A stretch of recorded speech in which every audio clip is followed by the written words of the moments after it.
There are days when you feel like you're sitting behind the wheel of your own life, but you're not the one driving.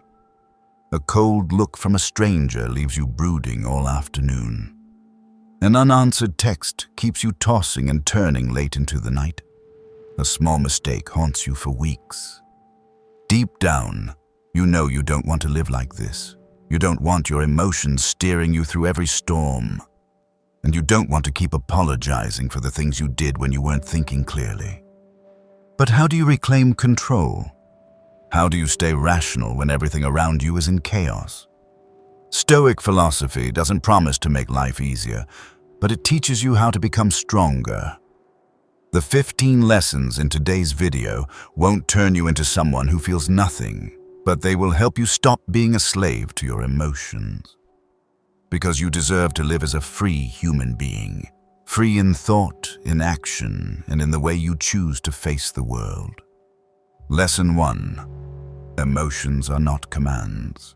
There's a common but costly misconception in our emotional lives. The belief that feelings are facts and therefore must be obeyed. When angry, people speak. When sad, they withdraw. When afraid, they avoid, as if simply feeling something obligates them to act on it like a reflex. But Stoic philosophy points out something essential. Emotions are fleeting biological and psychological events, not imperatives. They're like a knock at the door. You can choose to answer or not. And the difference between an impulsive person and a self-disciplined one lies in the ability to distinguish between I feel and I must act. Marcus Aurelius once wrote, "You don't have to turn this into something. It doesn't have to upset you." His meaning was clear. Reaction is a choice, not a duty. When insulted, you may feel hurt, but you are not required to retaliate. When envy arises, it doesn't mean you need to prove anything. These emotions are signals, revealing beliefs, fears, or wounds within you that haven't been addressed. So the first thing to do isn't to react, but to observe. The Stoics did not deny emotion. They brought it into the light of reason.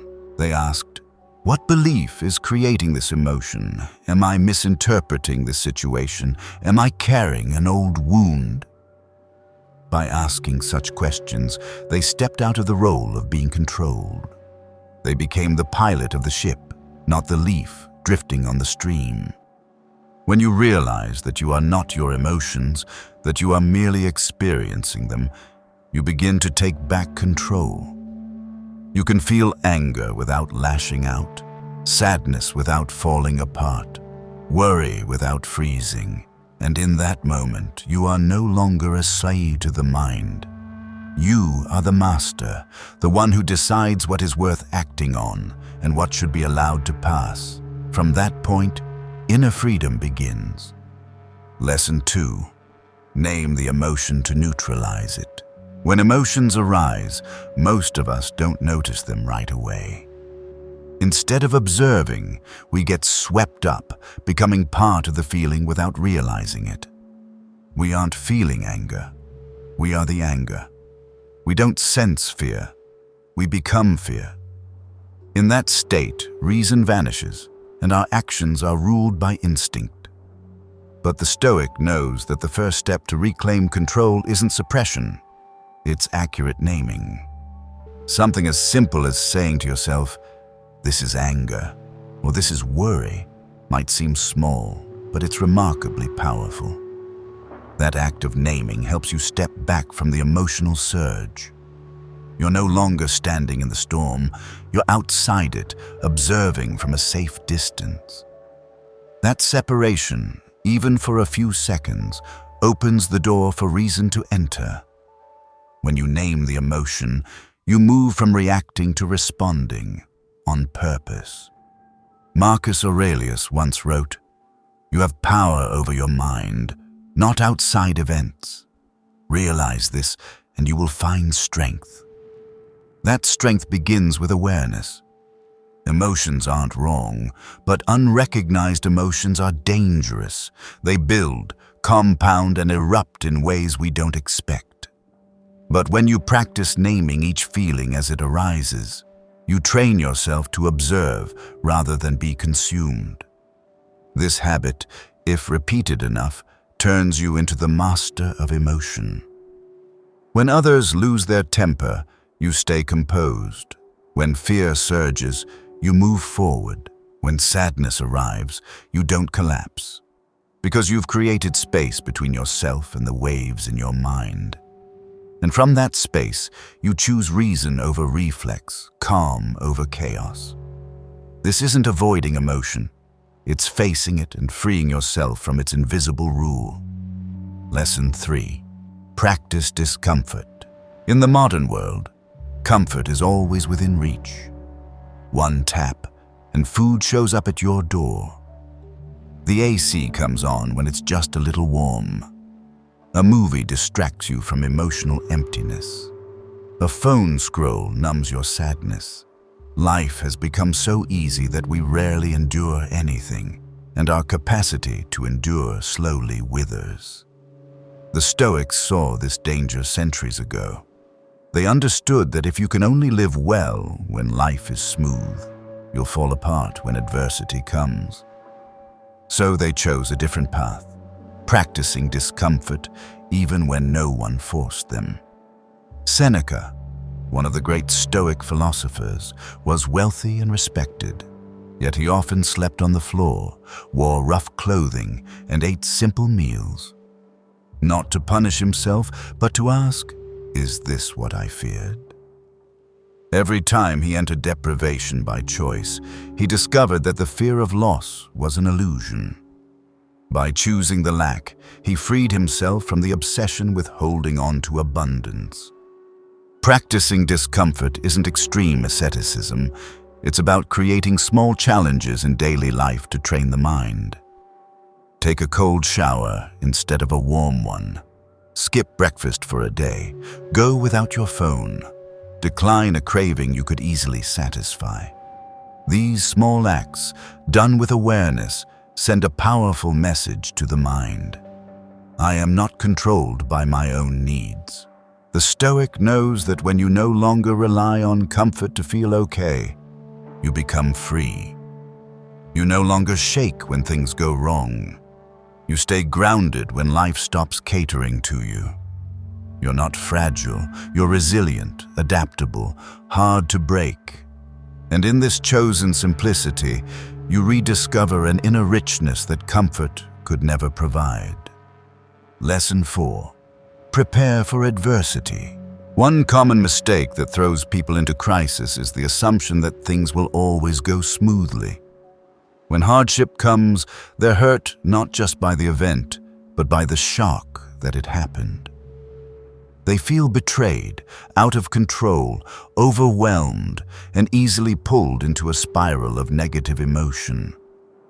The Stoic takes the opposite approach. Instead of assuming all will go well, they prepare for the opposite, not out of pessimism, but out of wisdom.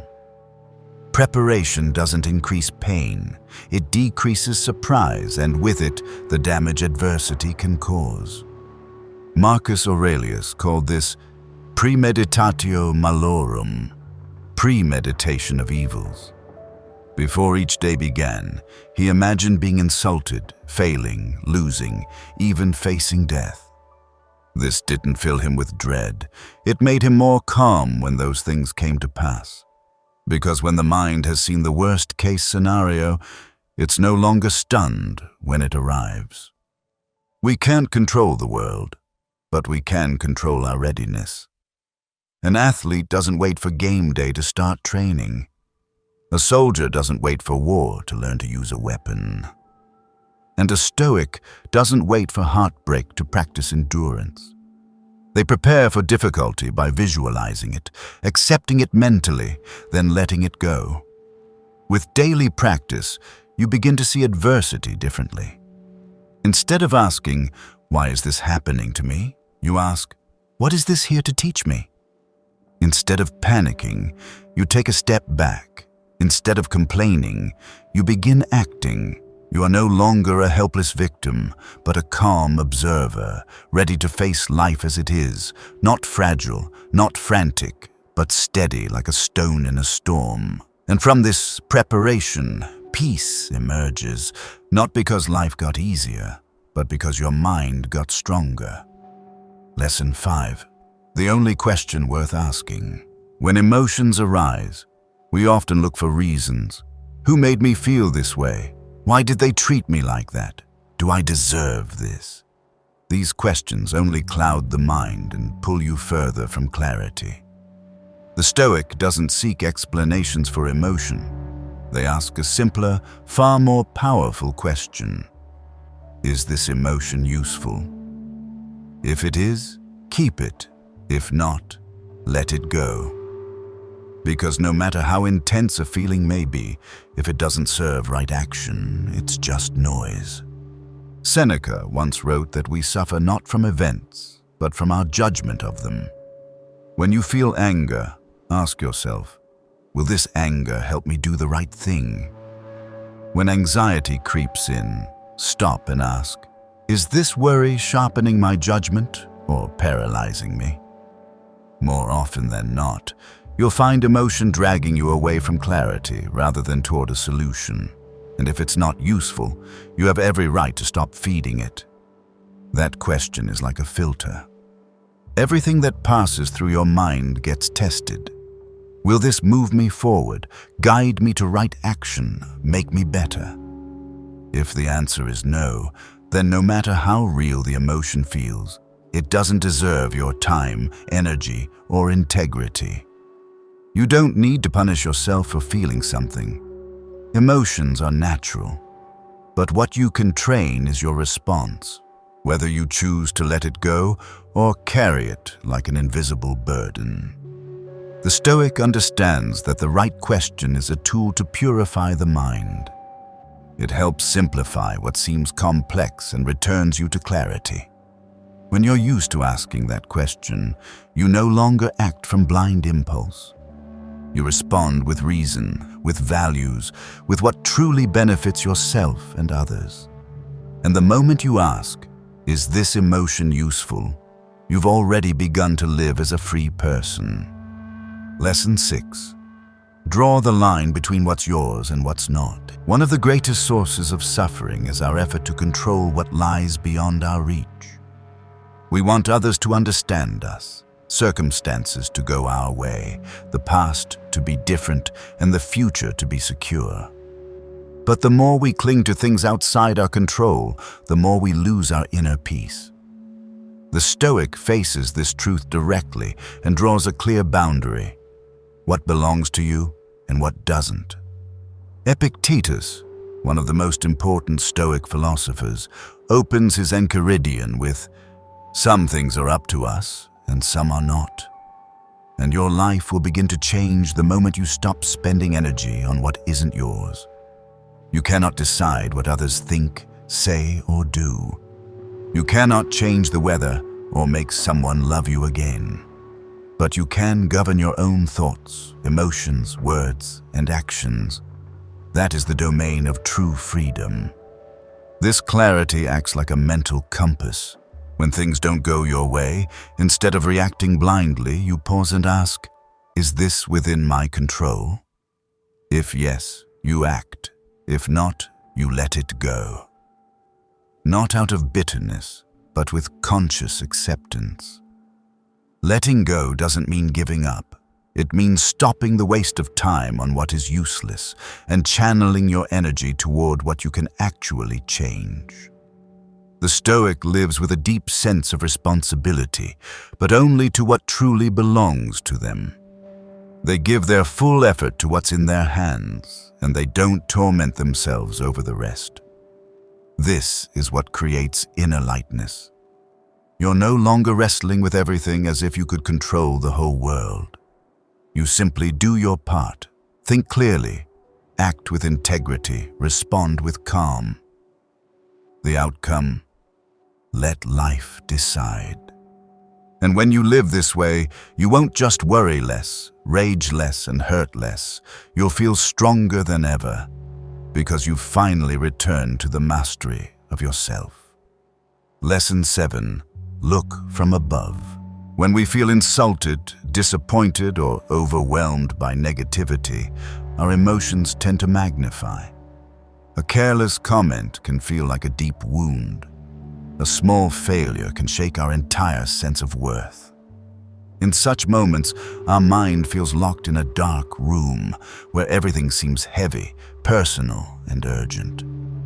The Stoic understands that emotions swell not because the situation is huge, but because our view is too narrow. And to regain clarity, we must do something simple yet powerful. Look from above. Marcus Aurelius often reminded himself to picture seeing the world from above, from the sky, observing humanity as tiny flickers in an endless timeline.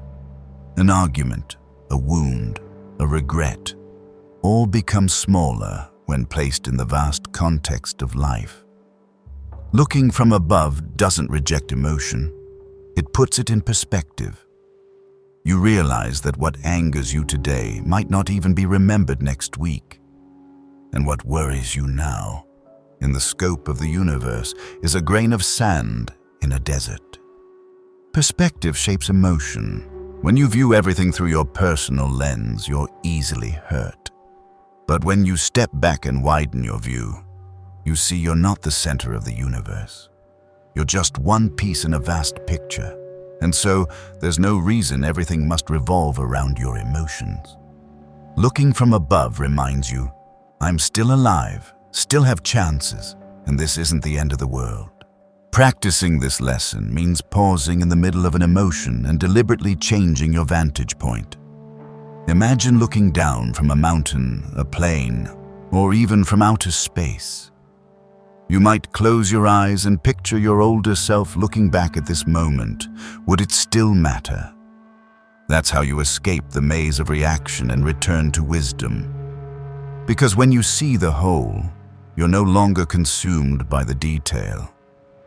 You clearly recognize what's worth keeping and what must be let go. And from that, you live lighter, calmer, and with deeper clarity. Lesson 8. Return to the rational nature of being human. Today's world pulls us in every direction. Ads, social media, news, others' expectations, and our own impulses. In this chaos, it's easy to forget one fundamental truth. We are rational beings. Not just because we can think, but because we can regulate ourselves through thought. And the Stoics believe this ability is what sets humans apart from the rest of nature. Epictetus once said, "You are not the body, you are the mind that governs the body." This reminds us that hunger, desire, fear, or pleasure all can tempt us, but we are not required to chase them. If you live chasing every fleeting urge, you're just a leaf on the water. But if you live guided by reason, you become the one holding the rudder, knowing where you're going, why you're going, and accepting even the headwinds. The Stoic doesn't try to be superhuman or reject emotion. They simply return to the most natural role of being human, to reflect, to discern right from wrong, and to act with intention. When you feel anger, instead of shouting, ask, "Will what I'm about to say help?" When you feel disappointment, instead of avoiding it, ask, "Is this sadness revealing something I need to learn?" Every time you pause to think instead of react, you're living true to what makes you human. Reason isn't a gift for the wise. It's a nature we can all return to. You don't need to learn more to do the right thing. You only need to clear away the noise that clouds your inner voice. When you choose to live by reason, you choose the path of freedom, because nothing in life can force you to react unless you allow it. And if you live this way long enough, you not only master your emotions, you reclaim self-respect, clarity, and the deep confidence that you are living in alignment with your truest self. Lesson 9. Slow down by one beat. In a world where everything pushes for speed, Instant replies, quick responses, immediate actions. We often forget that haste is the very thing that causes us to make mistakes, say what we shouldn't, and do what we'll regret. The Stoic isn't slow to act because of indecision. They deliberately choose a pause, a breath, to allow reason to return to the driver's seat. They understand that between stimulus and response lies a gap, and in that gap resides freedom. Marcus Aurelius once reminded himself, "Wait a little, then look closely at the matter." That little may only be a few seconds, but it's enough to transform an impulsive reaction into a deliberate choice.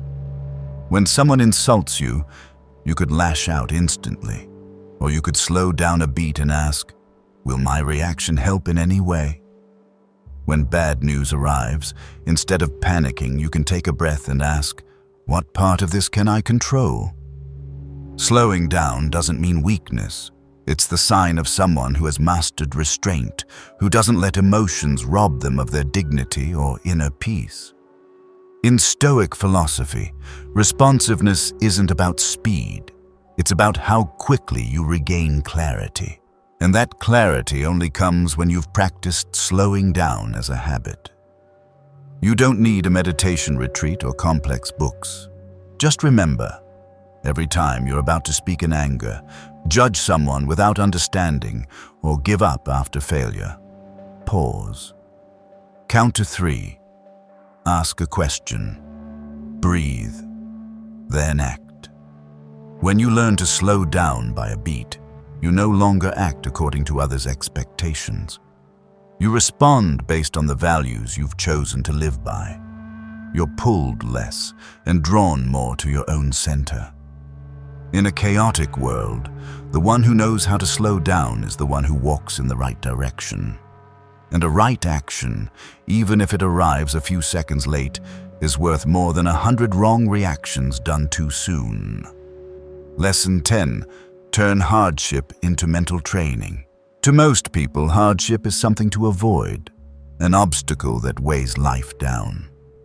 But to the Stoic, hardship isn't an enemy. It's a strict trainer, a mental gym that builds resilience. They don't pray for life to be easier, but for themselves to grow stronger when facing what's hard. Just as muscles only develop under resistance, the mind matures only through challenge.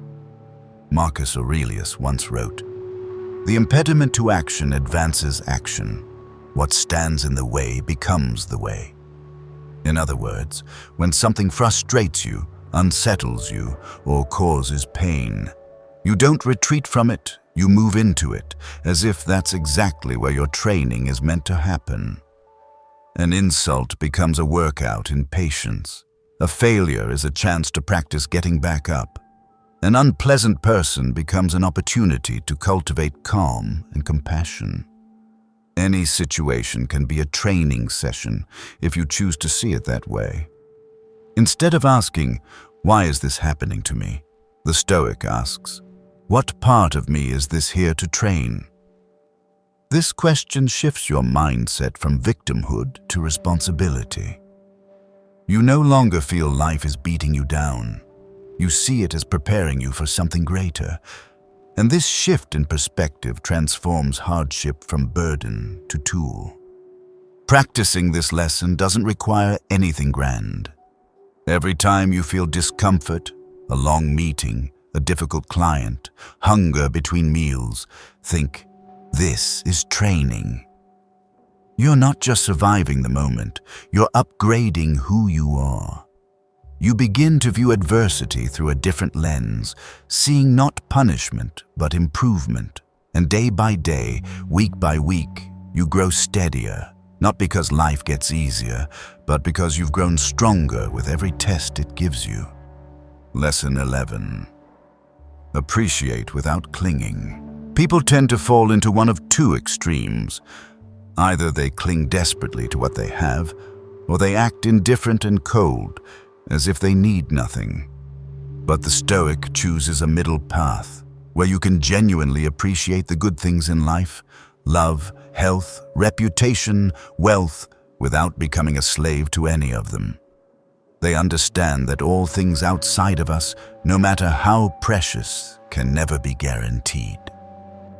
So they enjoy them when present and are ready to let go when lost. Seneca once said, "Hold everything dear as if you might have to return it tomorrow." That's not a pessimistic statement, it's a reminder of impermanence. Health today may shift tomorrow.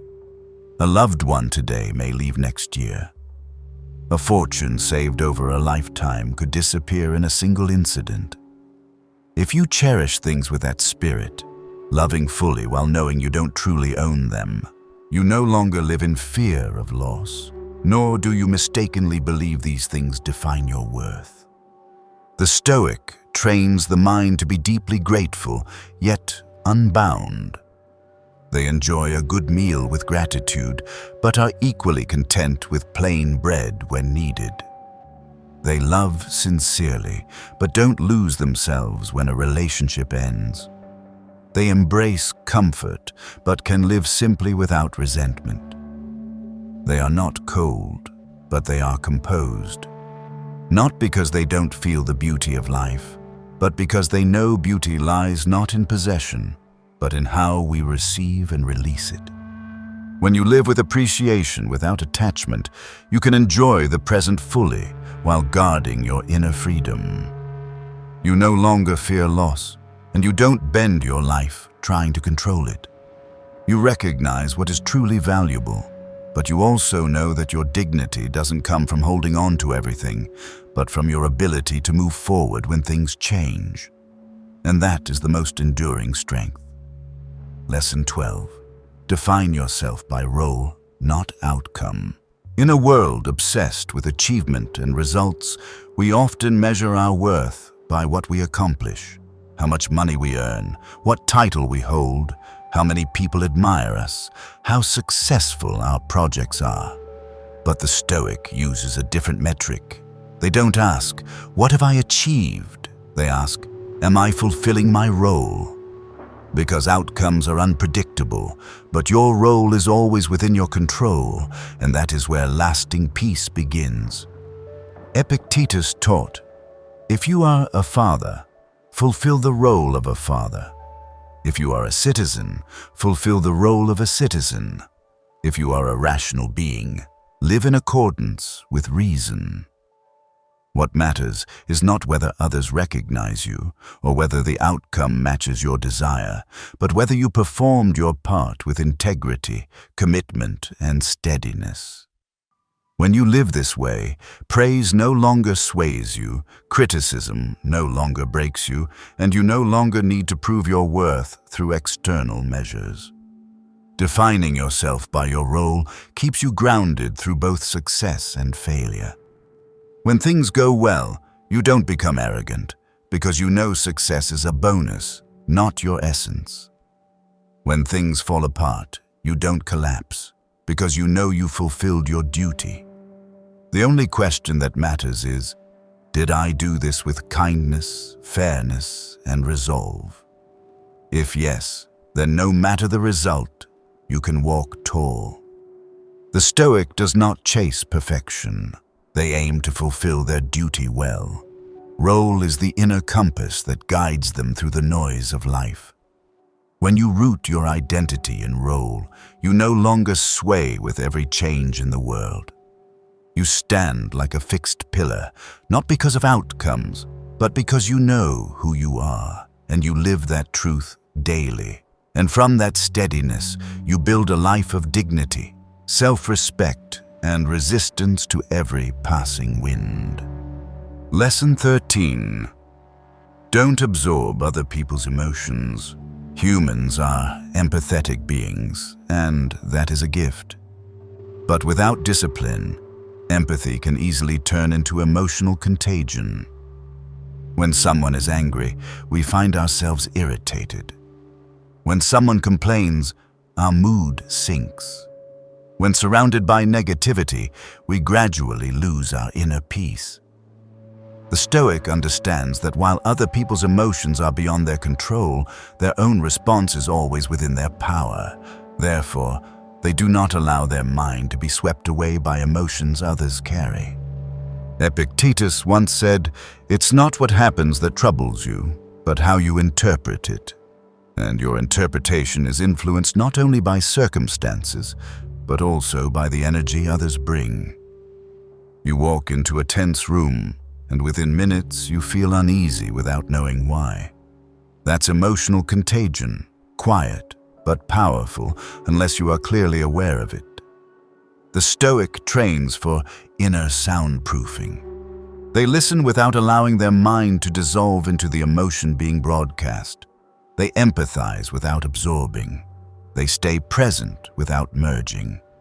Like a doctor who meets the sick but must stay healthy to continue healing.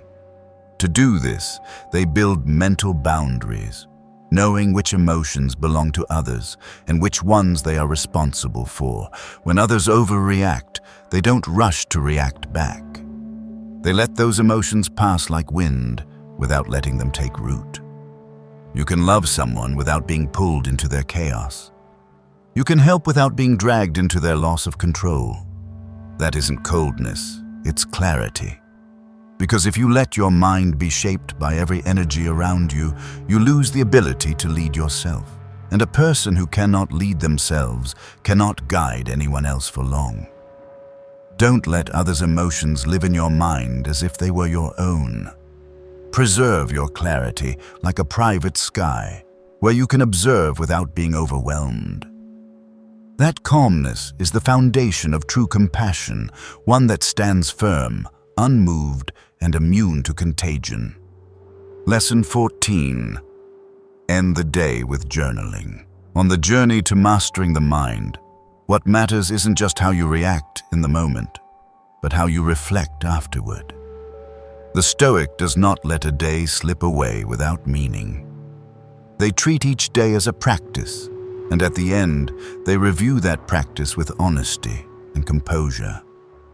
Evening journaling is not a memoir of what happened, but a discipline of the mind, a tool to understand oneself better, correct course wisely, and live tomorrow better than today.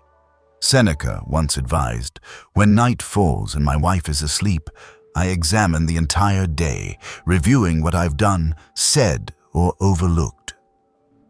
That nightly self-inquiry is the habit of someone who lives consciously. You don't have to write long or beautifully. What matters is that you are honest. What emotion ruled me today? What do I regret? What action made me proud? If I could relive the day, what would I do differently?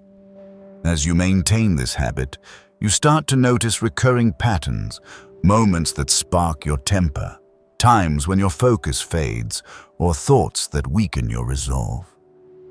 Writing it down gives clarity to what you've unconsciously ignored. It turns experience into lessons, and lessons into conscious awareness. Each line is a step inward, not to self-criticize, but to grow. The Stoic never stops fine-tuning themselves, and journaling is one of their simplest, most effective tools. It helps keep the mind clear and reminds you that living well is not a matter of luck.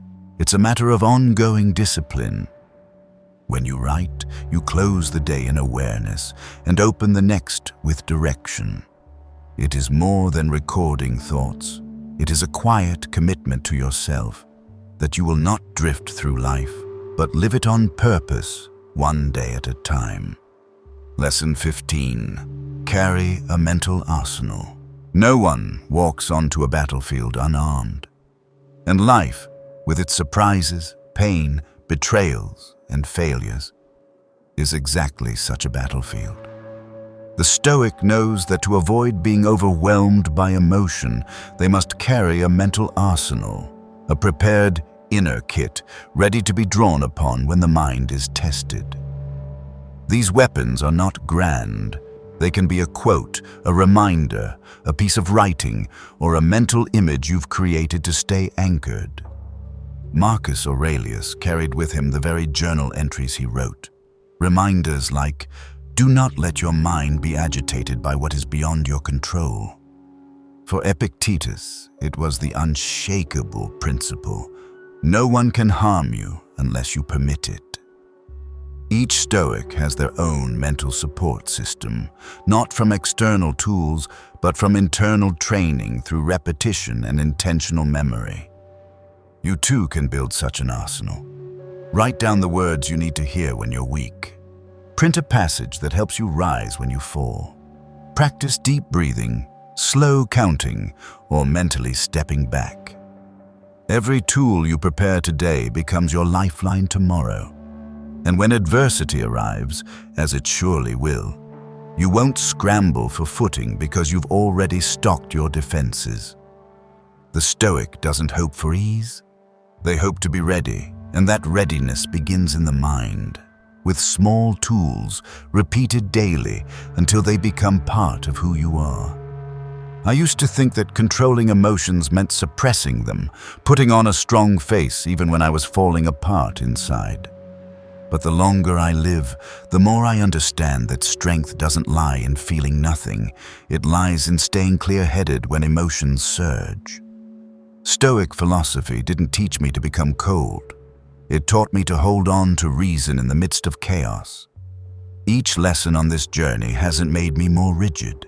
It's made me more profound, able to step back from anger, let go of what's beyond my control, and view things from enough distance to remain clear. I no longer wish for life to be easy. I only hope I'm strong enough to walk through it without losing myself. And I believe anyone can do the same, so long as they're willing to begin from within. If you found this content valuable, don't forget to like, subscribe, and turn on notifications so you won't miss future videos. And remember, the self-disciplined person doesn't just live, they know why they live the way they do. See you in the next video.